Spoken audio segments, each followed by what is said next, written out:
We are back for What's Up This Week from Do This, Not That podcast presented by Marigold. This is our super short episode where we break down what's going on this week in business and marketing and in life. And I thought this was really cool. You know, the election coming up is super annoying. It's just all over the place. And marketers are trying to figure out how to navigate it. But some marketers are figuring out a way to grow their database on the back of the election, the presidential election. So Stonyfield Organic, which is the big yogurt brand, they announced this cool promotion that's called Toxic Free Election Challenge, where they're encouraging consumers to avoid social media for the month before the presidential election on November 5th. And they're going to give 100 customers $1,000 each that are able to complete the challenge of staying off social media for a month. And you go to their site and you can register for it. And for every registration they get, they're donating 50 cents to the Organic Farming Research Foundation. The reason this is cool is that, you know, everyone gets to kind of play along. It's for a good cause. And they're going to have a massive explosion in database growth because how often do you give your email address to a yogurt company? You don't, right? And so it's a cool way to do it. Now, could I would fail on day one, staying off social media for a month, 0% chance. I'm a giant loser. No way I could do that. All right, what else is going on this week? Well, NASA, the astronaut stuff, NASA just announced that they are looking to bring on 50 social media influencers. This is how you know that our society is really collapsing. This is crazy. So they have this upcoming launch of this thing called Europa, where they're sending an uncrewed spacecraft to go near the Jupiter moon or something like that. And what they want to do is they want to get these big social media influencers to all get involved and to cover this unmanned trip to Jupiter. And so you could actually go on NASA's website and you can apply to be one of the influencers. And it's wild because, you know, they want to make sure the person actively is promoting on social media and they have a large reach and they have a unique audience. But the fact that we're at a place in the world where NASA is now onboarding influencers, if you don't think influencer marketing is a thing, and you don't think your brand should get involved with it, I mean, this is how we're promoting going to Jupiter. This is wild. All right, what else is going on? Well, it is not too early to think about how to incorporate Halloween stuff into your marketing programs. And this is not just a consumer thing. I think business marketers make a mistake. They don't realize that things like Halloween can give a boost in engagement to their stuff as well.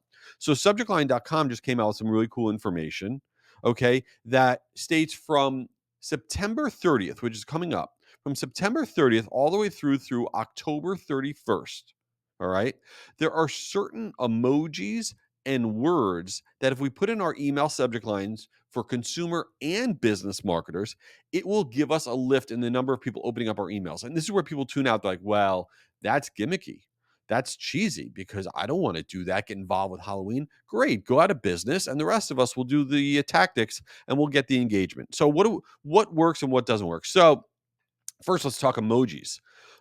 These are the four emojis that will lift your open rates from September 30th through October 31st the most.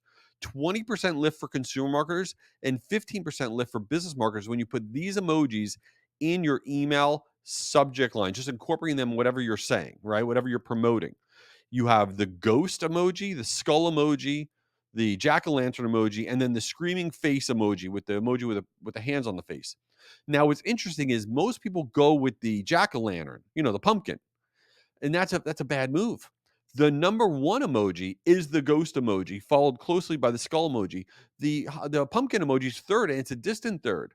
So if you're going to incorporate, I know how stupid this sounds. I really do. I mean, what do we all do for a living? This is ridiculous. So we're talking about emojis in subject lines, but yeah, this is what works. And make sure it's the first character of your subject line. You can't stick it at the end. Nobody's going to see it.